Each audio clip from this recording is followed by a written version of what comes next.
So I want to try something new to cheer myself up because I can't make myself read anything but some light fiction from my childhood. So this is the book I've been rereading, and this is a collection of Soviet works. It is fairy tales of the different peoples of the USSR, and it was published in the late 80s, so it is kind of a late period, but a lot of these fairy tales, legends, and stories I've known since I was a wee child, and I really do love them, and they really make me feel better. So today I'm going to start telling you about one of my most favorite stories from this book, and it is about a mermaid, but it is a very different type of a mermaid. It is Georgian mermaid. Now this story is more of a tale of a child, so it is told from a first-person point of view, and this child grew up in a village in Georgia, and he recollects how when he was young he really was enchanted by the idea of the forest, and he lived in a village not so far from the forest, but he's never been, so he really wanted to go to the forest. And then people started telling him about the mermaid and how if you meet a mermaid it's going to kill you, basically. So mermaids, according to the mythology of those lands, and those people, by the way, were Christians. So however, the myth of the mermaid persisted, so they believed if you encounter a mermaid, especially if she's brushing her hair, she is going to find you and suffocate you, choke you to death. And this boy became very scared of encountering the mermaid, but he still wanted to go to the forest. So once his father and his father's 3 brothers did end up going to the forest, and the boy was really happy. He was just prancing along happily, and he forgot about the mermaid. But then he went to the body of water, a little river, and he claims that he saw the mermaid, and he said that everything was a blur. He couldn't quite remember exactly what he saw, so he started screaming, and then his father and his uncles came to rescue him, and he told them that he saw the mermaid. They looked around, there was no one in sight, but they saw this giant chunk of tree in the middle of the river, and they thought that this is where the mermaid must have sat and brushed her hair. So they started chopping at this piece of wood with their axes, and then one of the axe heads from one of the uncle's axes flew right into the head of the boy's father, and he got injured in the head. There was a commotion. They were very scared, and unfortunately on their way home the boy's father passed away.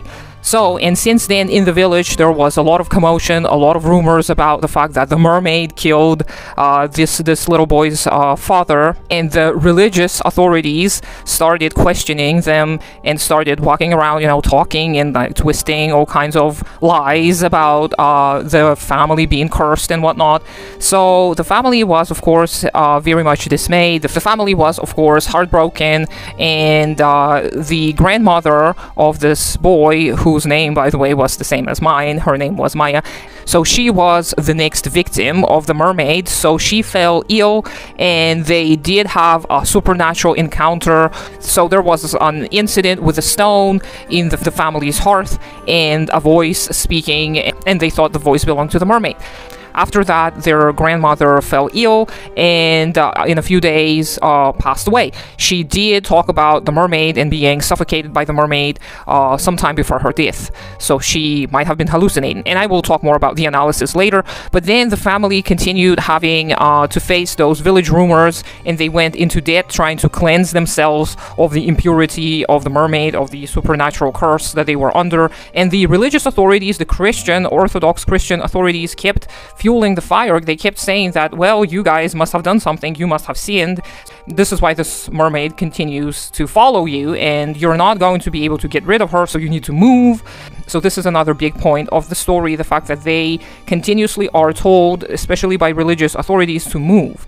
And then it kept getting worse. So one of the brothers, the uncles of the little boy, he also fell ill, and then the boy got ill as well. And the boy then, when he recovered, he asked his mother how his uncle was, and then unfortunately he learned that his uncle passed away, and another one of his uncles got insane. He became crazy. He wouldn't really talk much. He would talk to himself, However, he retained his ability to work, so he kept helping the family, but he became very straightforward in displaying his violence. So he would start fights with people who wronged him, and that is another interesting detail. And then the family was completely destitute because they went into debt trying to cleanse and purify their house from the mermaid's presence.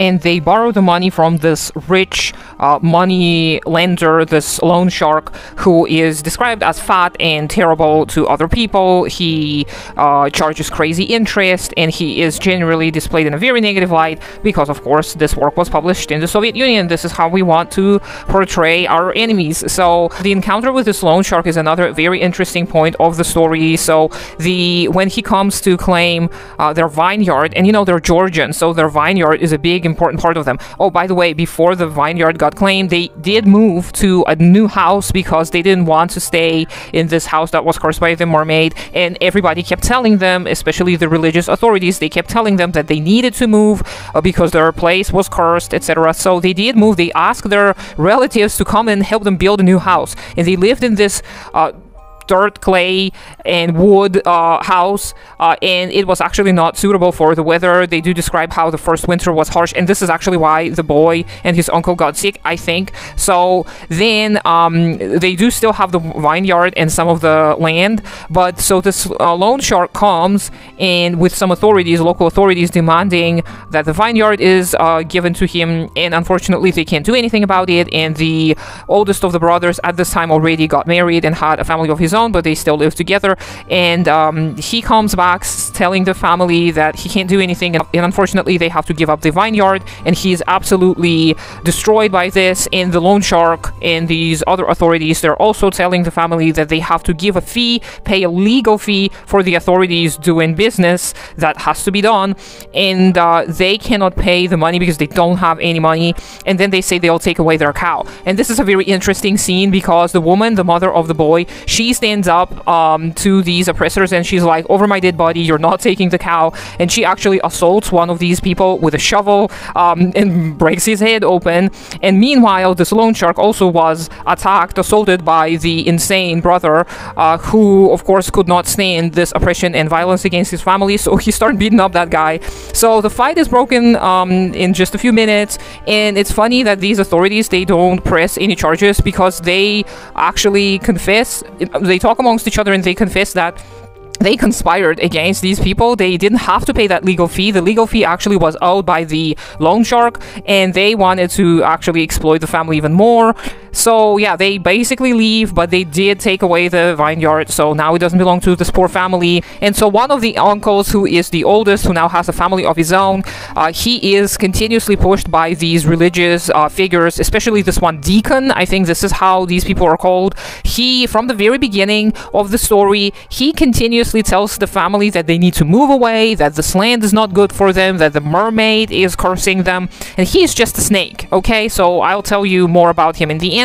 But he tells this uncle, the oldest man in the family now, that there is this new opportunity for him and his family in the steppes. There is a new project that is sponsored by the king himself, and that the families who move there are given the resources to start a new life. And this deacon really encourages this man to undertake this adventure. Then the deacon recommends also to meet with this healer who is very famous in the land. So the wife of the oldest uncle goes to talk to this healer, and then when she comes back, she reports that the healer knew everything about our family. She told us that we're under a curse of some supernatural creature and that we need to move from this land, etc., etc. And then this actually helped the uncle make that decision, but the mother of the little boy, who is the narrator, decided to stay because she said, this is our land and this is where we belong, and I'm going to die here. So the brother with his family moves to the steppes to start this new project, and actually forgot what happened to the insane brother, whether he stayed with the family or whether he moved.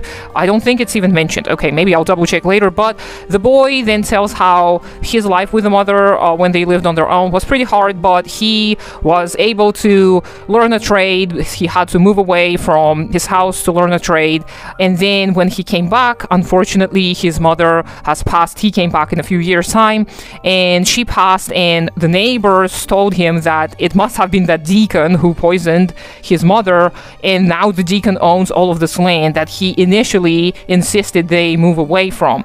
So the themes of this story are pretty apparent. So the oppression of the working class people, the terrible circumstances in which people needed to survive before the Soviet time, and the disdain and contempt for religious authorities, showing them as greedy and manipulative and straight up evil, because the deacon actually must have conspired against the family, and he must have participated in some of the acts of bullying, because he spread those rumors about the mermaid to begin with. It is hinted upon that he told other people that it was the mermaid that did such and such things, and it is also hinted that he must have been the one who participated in that little prank of the stone in the hearth, and the somebody in a supernatural voice telling the family to move. It must have been him. The boy doesn't tell us that this is what happened, but we can assume this from the context and the fact that he told that boy's family to move to these steps. And in the end, we also learned that the family that moved to the steps,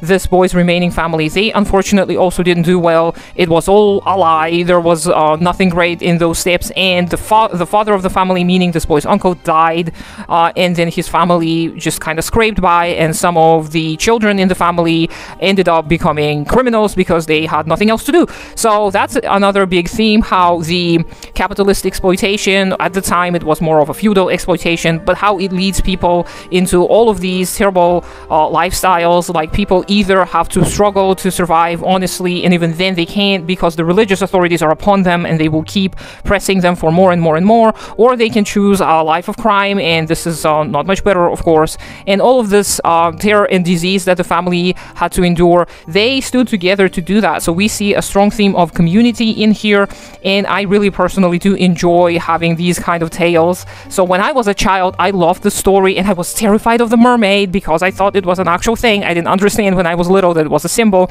but I can absolutely see how the mermaid is a symbol of the religious superstitions that the authorities exploited at the time, especially religious authorities. I have more to tell about the story, and this book has a ton of stories like this. So if you're interested in this kind of format, let me know, and maybe I can retell more of these old folk tales to you.